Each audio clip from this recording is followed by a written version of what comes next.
Next, from Chicago, U.S. Representative Robin Kelly gives a speech at the City Club of Chicago asking, "Is bipartisanship dead in America?" Representative Kelly discusses attempts to improve cooperation with her Republican colleagues and later takes questions on policies she's advocating to support domestic manufacturing and whether Democrats can stop the Republicans' tax reform plan. This runs about 30 minutes. Thank you so much, and now I want you to give yourselves a round of applause for making it here this morning. Good morning, and thank you all for coming out today, and especially so very early. I'd like to thank the City Club for inviting me to speak and for all the work you do to keep our city engaged and informed. My comments today are less of a speech. Someone told me to come and kick butt, but I'm not going to kick butt today. My comments today are less of a speech and more of a series of questions that I hope I can provide some answers to. But some of these questions are too big for one person to answer. They are questions we need to answer as a nation. These are big questions about who we are, how we treat each other, and what kind of future we want to leave our children and our grandchildren. Will they have a better and brighter future? Will the future of energy and technology be innovated here or in Shanghai? Will our nation continue to lead the world in innovation and human rights? These are tough questions, questions with no simple answer and no simple path forward. So let's start with the big one. Is bipartisanship dead? Recent polling from Pew Research Center shows that we are a deeply divided nation, no surprise to anyone here, perhaps more now than ever before. Over the past 2 decades, the number of Americans who express a consistently liberal or consistently conservative position has more than doubled. And since 1994, individuals who express a highly negative view of members of the other party have also doubled. In just over 2 decades, we've managed to push ourselves further and further apart from one another, and it continues to grow. How can we even talk to each other with so much space dividing us? But we've done more than retreat to our individual entrenched bases. We've begun demonizing each other, and that's the most dangerous element. Right now, 44% of Democrats and 45% of Republicans have a very unfavorable opinion of the other party and its members. By comparison, fewer than 20% in each party held the same view in 1994. And I will tell you, because people never believe this, that in Congress, we get along much better than you would think. And I liken it to 2 teams, like, let's say, I'll leave baseball alone. But, let's say the Warriors in Cleveland, they fought each other for the championship, but as soon as the game was over, they hugged each other. LeBron hugged Kevin Durant and all of that. But the fans are the ones that keep the dislike and the hate or the whatever going. But the teams really at the end do get together, and we do too in DC, even though it may not look like that. But we've truly begun to define ourselves by our own personal politics. We've crafted a dangerous us versus them mentality. Tragically, we are no longer Americans who see the world differently. We are no longer Americans committed to the same goal with different means of achieving it. We are Democratic Americans and Republican Americans. We are a country of red and blue. Fox News versus MSNBC, Huffington Post versus Breitbart. We each and every one of us, we must work to change it. How did this even happen? What is driving this division? A division that's getting worse, not better. Research shows a few potential causes are personalized silos created by engine algorithms and social media, news outlets that have become more propaganda than substance, political gerrymandering that allows politicians to pick their constituents instead of the other way around, Russian-funded ads designed to foster racial divide, and a 24-hour news cycle that places more importance on breaking news than the actual policy ramifications on families. All of these are contributing factors, but none of them is as important as a personal decision to see someone who disagrees as other. Information is information. Media is media. It was us, the royal us, who decided to demonize our opposition. That's on us and no one else. More than 300 years later, we as a nation have fallen into a trap that President Washington warned us of warned us in 1796 in his farewell address. And I'm going to tell you this little quote, but it's not the Hamilton rap version. And I quote, "Of parties and party ideology," he said, "they are likely in the course of time and things to become potent engines by which cunning, ambitious, unprincipled men will be enabled to subvert the power of the people and to usurp for themselves the reins of government." Words spoken in 1796 are now playing out in 2017. We know there's a problem. Hundreds, if not thousands, of editorials and columns have examined it. So the question now becomes, have we gone too far? Can we bring ourselves back from the brink? When we look back on our history, we see another time when divisions had grown this wide and the rhetoric this heated. That time, those tensions boiled over into a civil war that pitted brother against brother, American against American, and cost more than 1 million American lives. Well, I'm not convinced that we are careening toward armed conflict. We are already seeing tensions boil over into violence, as evidenced in Charlottesville and the death of Heather Heyer. Add to that swastikas painted on synagogues, chants of blood and soil, and kids using slurs in classrooms. While we are not teetering on the brink, we are getting very, very close. You don't wait until you're over the cliff to step on the brakes. We can see the cliff. We're nearly there. But I think that we can put on the brakes and come back from the edge, but only if we want to. And I think we do, or at least the vast majority of us. As I travel around this country, I see a new age of activism dawning. People who previously ignored politics are getting engaged on both sides. People are registering to vote, volunteering for campaigns, and running for office like never before. More and more, these people give me faith that there is a path back from the cliff, and it's largely being blazed by young people. Not only do I see their passion and vigor for change, I see them working together and working across the aisle to get things done. They see their promise of a better future slipping away, and they are working to reclaim it for themselves and for their children and one day their grandchildren. Frankly, they cannot understand why we can't figure out how to work together, and to be honest, they're right. We've been working with others since kindergarten. Why is it so hard to come together after we're elected? Which brings me to my third question. What does it really take to work together? Do you have to like someone? No, but it helps. Agree with them on everything? No, because there'd be fewer marriages. So you learn to compromise. Cheer for their baseball team? I hope not, since I'm a diehard Yankee fan. Sorry. Or sit next to them at the State of the Union? No, I never do. But it does take one thing pretty basic, and that is respect. We have to at least try and understand where someone is coming from, understand why they think a certain way, and respect their integrity, because most of us are really trying to do the right thing. Once you have a foundation of respect, you can see a path forward. But in today's political climate, where compromise is a swear word, you need a little more. You need a commitment to finding solutions. I call this a solutions-only mindset. Stay focused on solutions that work for Illinois families. Ignore the political noise. Ignore the loudmouths on both sides. And remain committed to doing the things that truly help people. It's not a difficult mindset to put into practice. In August, I hosted my first solutions-only inquiry on health care. The rules were simple. Stay focused on real solutions, no name-calling or finger-pointing, and facts and evidence really do matter. While I was disappointed that not one of my Republican colleagues from the Chicagoland area accepted my invitation, this was the first solutions-only conversation, not the last. They will be invited again. My staff and I are currently working on solutions-only events focused on creating jobs, addressing corruption, and ending gun violence. I firmly believe that if we start with a foundation of respect and remain focused on the solutions, we can work together and get something done. And if we need to sweeten the pot a little to make it work, I found that some Garrett's popcorn can help seal the deal. My Republican colleagues say I have popcorn diplomacy, and I can tell you that I have spent enough money on Garrett's at the airport that I should be able to buy the company. But with some Garrett's, I can get about anyone, Republican or Democrat, to talk to me. Seriously, we need to get back to working together, a tried and true American value.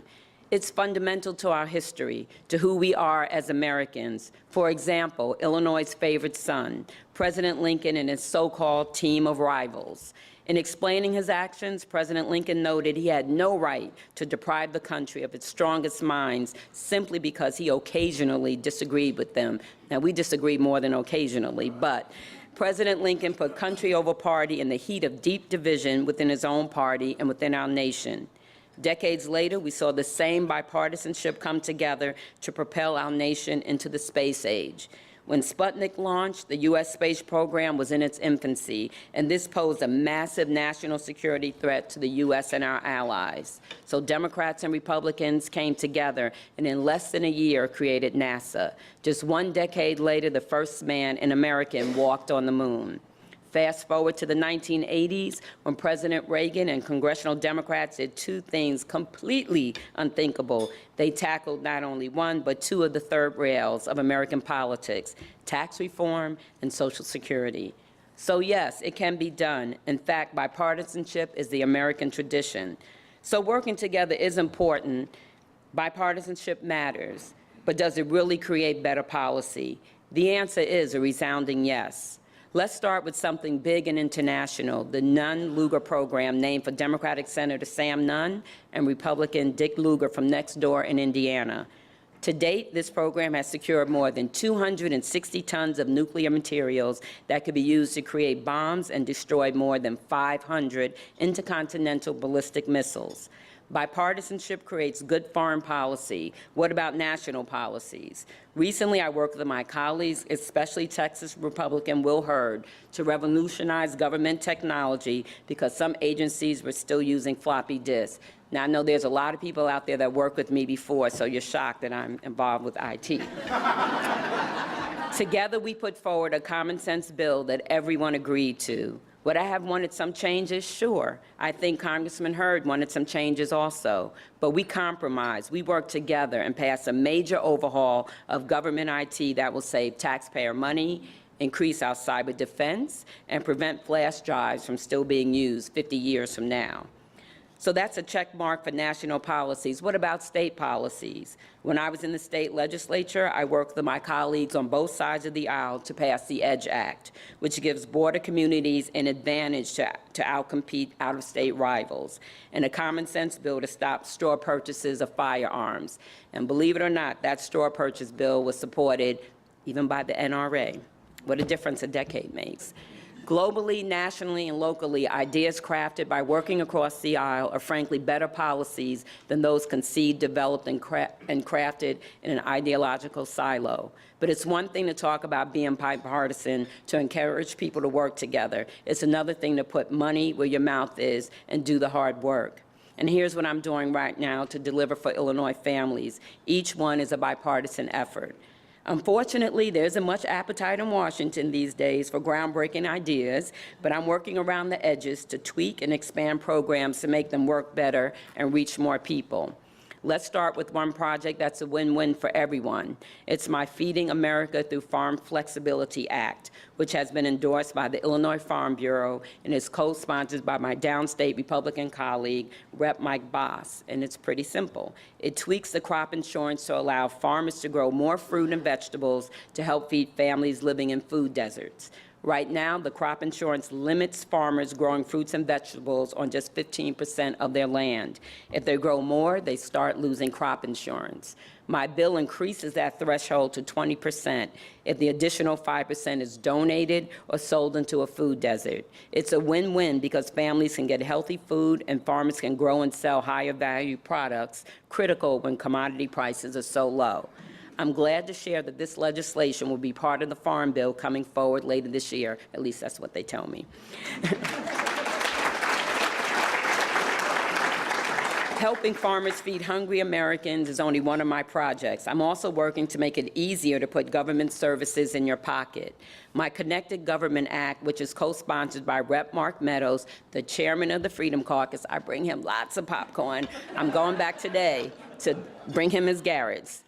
This bill would ensure that all government websites are mobile-friendly because right now, 40% aren't, including the application for federal student aid and the launch point for bidding on government contracts, which is unbelievable. It's 2017. If businesses, nonprofits, and community associations can design mobile-friendly websites, so can the federal government. Again, this is a common sense idea that a Democrat from the Chicagoland and the chairman of the most conservative Republicans in Congress can both get behind. On a more human front, I'm working across the aisle to give law enforcement the resources to tackle sex trafficking, a partnership with Rep. Adam Kinzinger. He's south of me. And along the I-57 corridor in my district, they have a big problem with sex trafficking, which I didn't even realize myself. They even have a task force that they put together. And with the Republican former teacher from Ohio, Rep. Steve Chabot, we just passed legislation making sure every girl has an opportunity to go to school. I'm proud to say that the Chabot-Kelly bill just passed the full House and is now headed to the Senate. But how do we go from tweaking programs and fixes around the edges to new innovative ideas that create jobs, protect lives, and drive real positive change? How do we move from the small things to the big ones? In the wake of the tragedy in Las Vegas, I think we have an opportunity to address one of those big things, something I'm passionate about, gun violence prevention. There is a bipartisan bill to ban bump stocks, something we've all heard a lot more about, a device that turns an assault weapon into a machine gun, something that's been outlawed since the days of Al Capone. We started off on a great foot. We had a bipartisan bill introduced and members were signing on. Unfortunately, I see the wheels of progress grinding to a halt on this. Instead of passing a common sense bill, we see the Speaker blaming President Obama, and we see the NRA reversing its original position and returning to its guns everywhere, rules nowhere agenda. I'm going to keep the faith that we can move this forward, like I worked with Republicans in the General Assembly to move anti-straw purchasing legislation. But something needs to happen. Something needs to change. On gun violence and so many other issues, we keep running into the same roadblocks, the billions in dark money that pour into elections. Right now, too many of my colleagues are more afraid of their donors than the people who actually go to the polls on Election Day. We just saw a congressional race cost $15 to $16 million. Is that really the democracy that we want? Do we want politicians that are bought and sold to the highest bidder? I think we need to return to the days of my role model, Congresswoman Shirley Chisholm, who was proudly unbought and unbossed. But how can we, the people, compete against the millions and billions that pour in? We have to stand up. We have to speak out. Earlier this year, a cascade of phone calls stopped the repeal of the Affordable Care Act, not once, not twice, but 3 times. We know that people power works, and my colleagues are starting to listen more and more to the people who actually put them in office instead of just listening to those who funded their campaign. But we still have a long, long way to go, and that goes for both sides of the aisle. It's time to get the money out of politics and put people back in.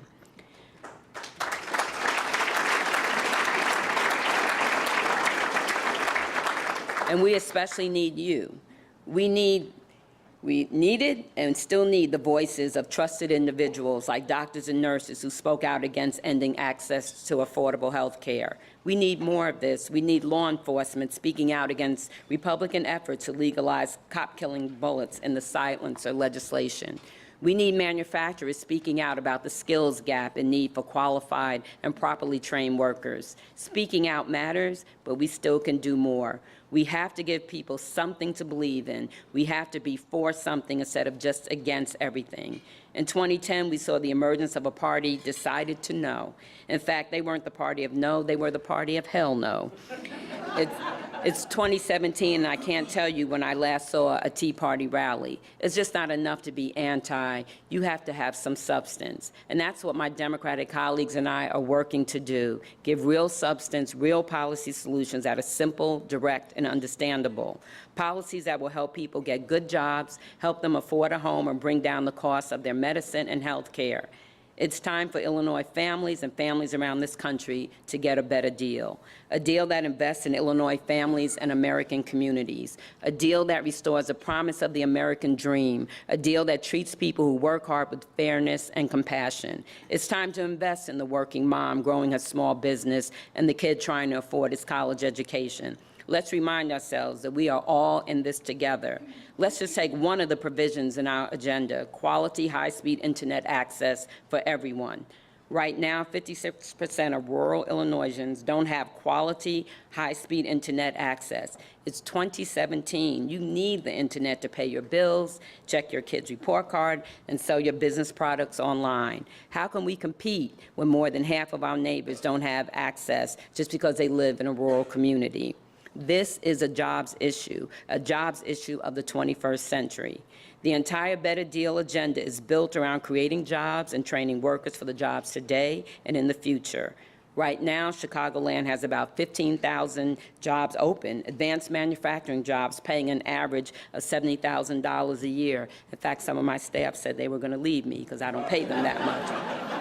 When I visit manufacturers, all I hear is they can't find the workers with the right skills.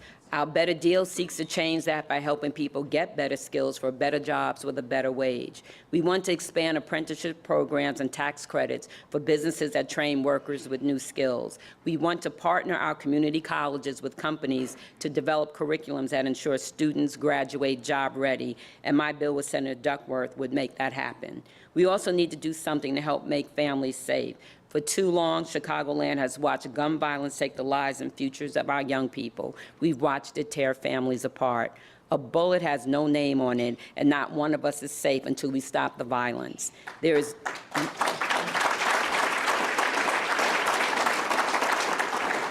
is no one simple, easy solution, but we can take some concrete steps like ending the flow of out-of-state guns that's spilling blood on our streets.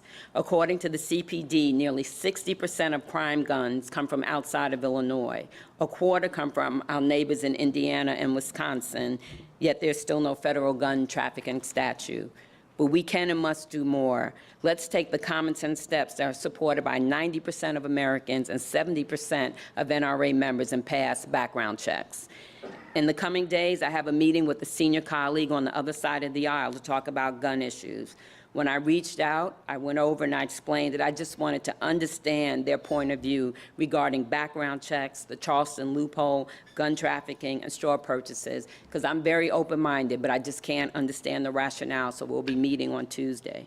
We also know that it's not enough just to pass legislation. We need to address the root of the problem. We need to give our young people hope for the future, because nothing stops a bullet like an opportunity. So let's create them. Let's create jobs and mentor programs, create after-school programs, and get kids to pick up books and pencils, not bullets and guns. These aren't groundbreaking ideas. They are common sense things that work and nearly everyone supports. Unfortunately, there's a small but vocal and well-funded minority committed to saying no to everything and anything.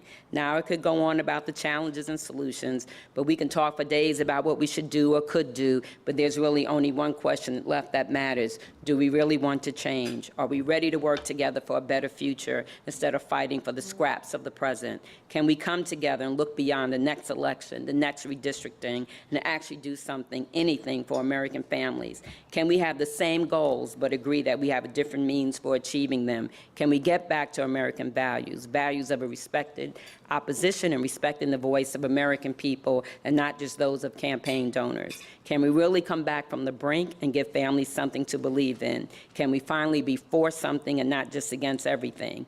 I think we can. If we focus on one key question, can we agree that we want to leave children and our grandchildren a better future? Okay, that's enough questions from me. The first is from Tom Johnson with the Better Business Bureau, member of the City Club. It's all about the ever-growing threat of cyber crime to U.S. businesses. What can be done? What is happening in Washington? How can we team up with your cyber crime team? Great question. My chairperson, I'm the ranking, he's a chairperson. He's actually ex-CIA, so he's really into this and has been working on this issue. We're holding a series of hearings. We did have one hearing in Chicago and one in San Antonio where he's from, but we are looking for public-private partnerships. One of the problems for government, and I don't know if Madam President runs into this and other people, that we can't afford to keep up. We can't afford the people, first of all. The federal government, doesn't pay as much as state government or county government, or it seems like even local government. I think we're at the bottom. So it's hard to keep people that have the skill in cybersecurity. So we want to work out some type of public-private partnership where maybe the corporation, whoever, Microsoft or whoever you want to name, will loan us people for a couple of years, and then they go back almost like AmeriCorps or something like that. But our bill, we're trying to modernize the equipment, but again, that costs so much money too. So, we're looking to meet with people. We don't have all the ideas, so come to DC and let's meet and see what ideas that we can put on the table. But we're trying to get more trained employees in the federal government to help us with this issue. Okay, thank you. This is from Jelani Rucker with Zeckelman Industries. As a member of the Congressional Steel Caucus, I bet we didn't know there was a Steel Caucus. Can you describe what the caucus is doing to push the administration and your colleagues to do more to support domestic manufacturing? Yes, there is a manufacturing steel caucus. What we're pushing for is fairness. What we're pushing for is that our people, when they ship things out, don't have to pay so much where they're shipping them to, and then we make it so easy for other countries to to have their products here. And we constantly are meeting with our manufacturers through hearings and different things like that, and just meetings to keep abreast of what the issues are, like, dropping of steel, illegal logging, just so many things like that that our companies suffer. So we're trying to push, to level the playing field as far as monies that have to be paid. And also, what I would like to see is our manufacturers wind up taking other countries to court, and I would say more times than not, we win, but it's just the money spent, the time spent. So changing the rules a little bit, again, so that it's more fair, because that's the big problem. Okay, this is from Roosevelt University Board of Trustees member Charlie Gardner. Can Democrats do anything to stop the Trump tax reform? And can Democrats capture either chamber in 2018? Two questions. If I wasn't an optimist, I could not be in this job. So I'm feeling good about 2018, but we have to work. We can't rest on our laurels or any laurels that we have or anything like that. We're really out there working, going all over the country, but we do feel positive, but we don't want to count any chickens before they hatch. And as far as the tax reform, really the thing that's helping us is that they're not all together with the tax reform, and also it is an election year for all the House members, and they certainly don't want to go back home saying that taxes are being raised on the middle class and the very wealthy are the ones getting 80% of the break. So just that alone. And they still really don't have a bill. It's just a framework. So I think their disagreeing is helping us. And I said I was trying to be bipartisan today, and I'm bipartisan, period. But and Trump, in a way, is helping us too because of all his comments and things he's saying, and then he's putting so much pressure on them and threatening them. So they're in a bit of chaos, which I hate to say it, but that helps us. So. Great. Okay, this is from Howard Bloomstein, who says he's lived in the south suburbs since 1968. It seems there's been success in the past few years in promoting the positive aspects of living in a diverse setting. That's my question. This is your question? No. Oh. What is your opinion in that regard? What more can be done? Well, anyone that knows me in the south suburbs knows that is something that I have fought and pushed for. And when I was the Community Relations Director for the Village of Matheson, we did, all kind of things around diversity and bringing people together and really maintaining diverse communities. In fact, March 8th, 1995, I'll never forget the date. The Sun-Times had the article about the village of Matteson, but they didn't put it in a positive way. But I think people being involved in the community, I do think it helps to have community relations directors, government relations people that go out into the community. I think it's helpful to have police community relations people in communities. I think that works really well.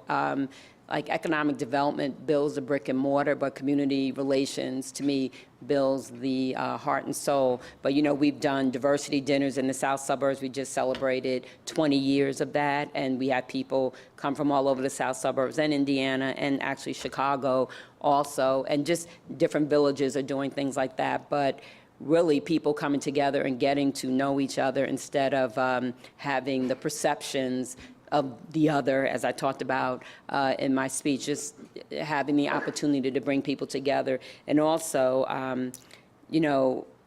we also have to work in the business arena, because I feel that one broad brush is put on the South Suburbs, what we can afford, what we look like, how educated we are, and that affects what businesses are willing to come out there. I know the property tax has something to do with it too, but those other things have something to do with it also. That one broad brush is painted on us, and we always seem like the last place to be thought about, and I think that's improving because of some of the leadership we have. Okay, Congresswoman, the Garrett's question.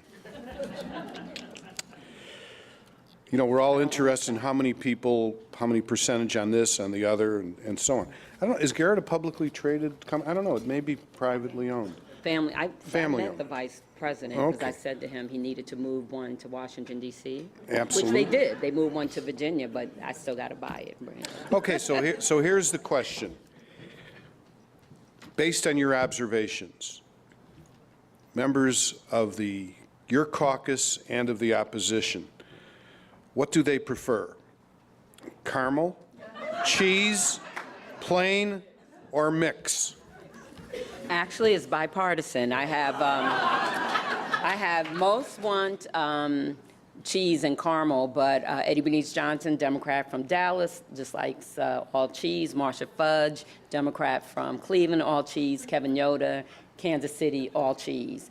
But most people like it. Well, it's not called the Chicago mix anymore. Whatever the mix is. So.